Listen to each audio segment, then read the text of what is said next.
My name's Jeff Morkel. I'm a local artist and architect living in the Culver City Arts District. I want to tell you about the neighborhood tree surrounds and what they mean to me and to our city.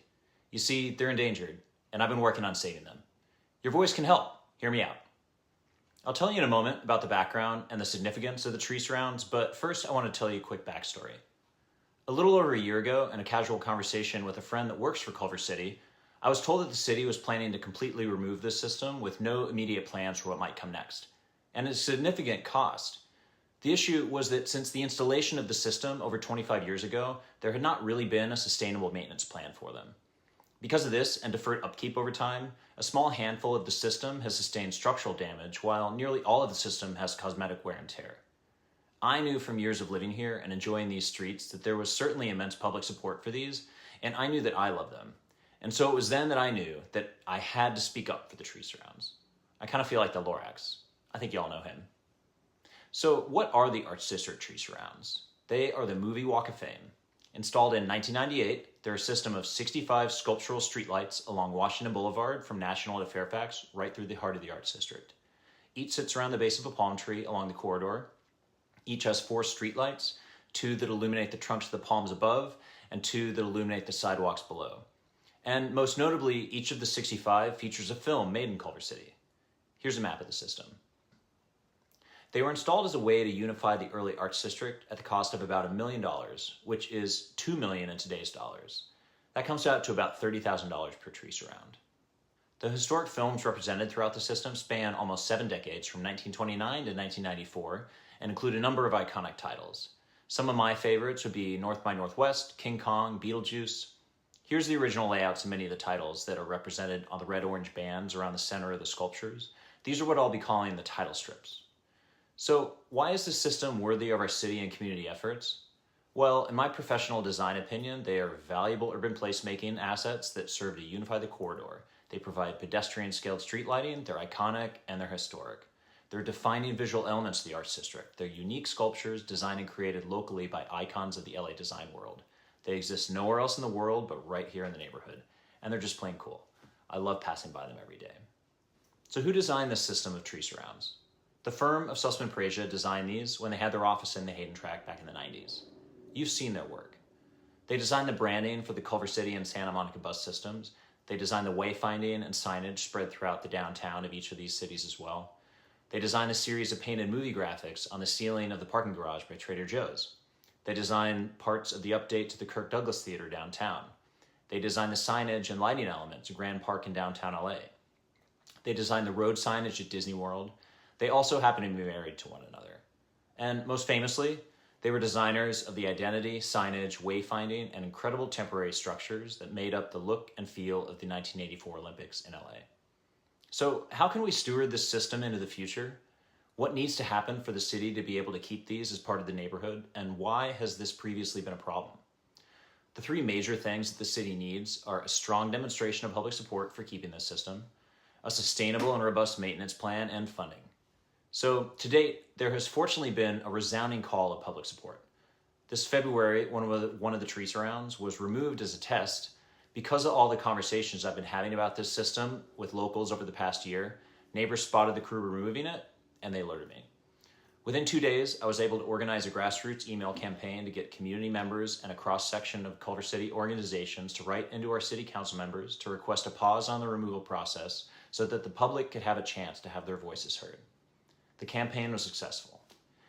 So this is our chance to speak up for what we believe in. In addition to the strong show of public support for these so far, I've also heard a handful of concerns about this system, specifically that they are dirty, damaged, and dated. They are indeed dirty. Because of their sculptural nature and unique shape, they need some particular attention in order to keep them looking their best. A group of us brought out our tools and ladders and set out to give one of the tree surrounds a deep clean. We dusted out the cobwebs, wiped off years of street grime, removed rogue stickers, and in about an hour of work, we were able to make a massive visual improvement.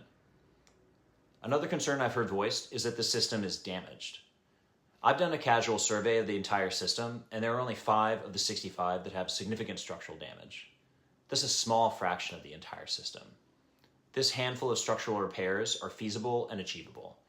Nearly all of them do have cosmetic damage, but the majority of the cosmetic damage is centered in the title strips. The text is peeling off in many places, especially on the sides facing the sun, but these title strips can easily be removed as they're only secured with bolts to the structure, while the rest of the sculptures are welded together. There's likely new paint that's needed on the legs of the sculptures, but from the title strips up, the paint job is remarkably intact. I think we should consider removing and replacing these title strips for the longevity of the system. But from my perspective, if we were to remove and replace these parts with updated title strips and clean up the system, that would go a long way to making the Movie Walk of Fame feel fresh for a new generation and longtime locals alike. We could evolve and update this system to include more titles created in Culver City in the years since the system was originally installed. Perhaps we use newer CNC technology to create perforated metal title strips, like elaborate paper cut art, that could feature the films created locally that we as a community and a city choose to honor. The spirit of this system, in addition to unifying the district, is to honor the creative and cinematic efforts of our city, and that's a story that continues to grow and evolve. Let's keep telling that story. In the long run, what I think needs to happen is that the system needs to establish a nonprofit to support these ongoing efforts of maintenance. Let's look to the example of the High Line in Manhattan. This was an abandoned elevated train line running through a rundown part of the city that was slated for demolition. Community members living in the area understood that this abandoned infrastructure was something that created an essential character to the neighborhood, and they created a nonprofit called Friends of the High Line, who lobbied to save the old elevated line, and today it's evolved into a thriving public park. The nonprofit continues to work in tandem with the city to help to maintain and program the High Line. We need to create a Friends of the Tree Surrounds. This organization can manage ongoing efforts and maintenance of the system and even evolve into programming. Other funding could potentially come from a system of sponsorship for each tree surround. Perhaps something like an Adopt the Tree Surrounds program. Or let's look to the newest studios in our city that continue to create awesome pieces of cinema right here in Culver City. Apple, Amazon, Sony.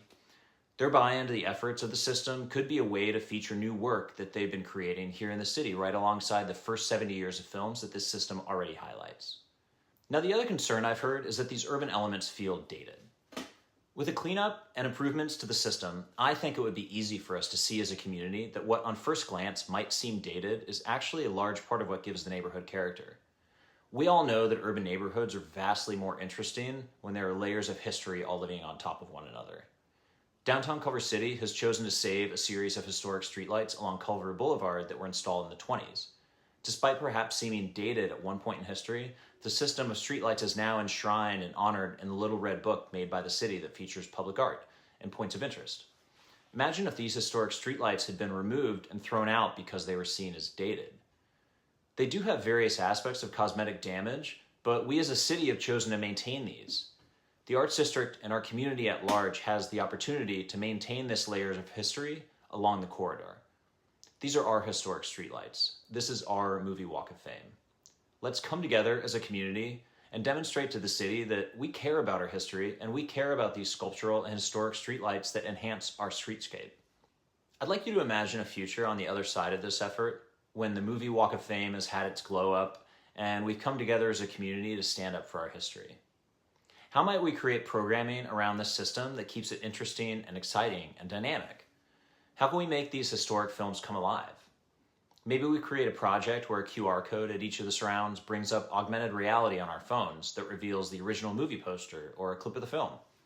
Maybe we create a rogue theater festival where a small group of actors performs a short scene from a film featured on a surround and moves on to the next and the next. How can this system create a walkable destination during the upcoming Olympics and beyond? I want to leave you one last thought about the most functional elements of this system. They really serve to light the corridor at night and create a pedestrian-scaled experience with rhythmic pools of light and washes up and down the trunks of the palms. In addition to their historic value and their unification of the district, at their most elemental, the tree surrounds provide a lighted pedestrian character to our streets. So I ask that we as a community can come together today and say, don't turn the lights out in the Arts District. Let's value our urban story and come up with solutions to steward the system into the future. Let's save the tree surrounds and let's continue to tell their story for generations to come. Thanks.